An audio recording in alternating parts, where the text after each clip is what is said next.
Fil à filon est la première exposition monographique de l'artiste Lucie Doriot. Elle est le résultat d'une résidence de plusieurs semaines au lycée Jean Zay de Thiers. Elle est, pour Lucie Doriot, l'occasion de dresser un état des lieux de 10 années de recherche et de production. Le titre de l'exposition, Fil à filon, renvoie à l'univers de la géologie. Le filon, c'est ce gisement de minerais métalliques ou de minéraux qui se trouve au milieu de couches géologiques différentes. C'est la lecture de l'ouvrage de Guillaume Pitron, La guerre des métaux rares, la face cachée de la transition énergétique et numérique, publié en 2018 aux éditions Les Liens qui libèrent, qui pousse Lucie Doriot à s'interroger sur la matérialité de l'œuvre d'art aujourd'hui. Quelle matière première utiliser et quels matériaux choisir? Lucie Doriot ancre sa pratique dans une perspective que l'on peut qualifier d'anti-extractiviste, qui se traduit par un travail de recyclage de matières naturelles ou d'artefacts industriels collectés dans son environnement immédiat et archivés dans une matériothèque débutée en 2016.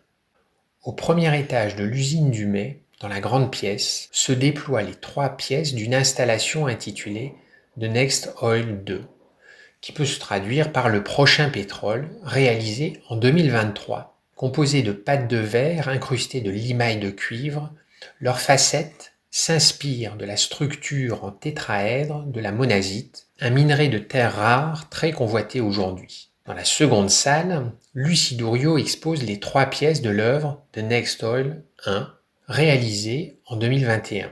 Ici, les particules métalliques sont incrustées dans des plaques de plâtre triangulaires superposées et formant des octaèdres réguliers suspendus au plafond par des cordes métalliques.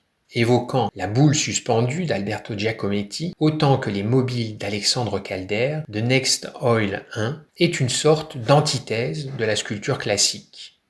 Dans la dernière salle, l'œuvre d'Al Haamo-Lint clôt l'exposition. Ce tableau est en réalité un bas-relief réalisé en plâtre à partir du plateau de calage thermoformé d'une boîte de chocolat Lindt. Les alvéoles qui contiennent les chocolats évoquent des formes organiques et ressemblent étrangement aux fossiles de la célèbre dalle aux ammonites de Digne-les-Bains située dans les Alpes de Haute-Provence. La démarche d'archivage de résidus du réel, l'intérêt de Lucie Doriot pour les matériaux industriels ou encore le questionnement relatif aux ressources de la technologie et à leur obsolescence prolonge et réactualise les questionnements initiés par les membres du nouveau réalisme dans les années 1960.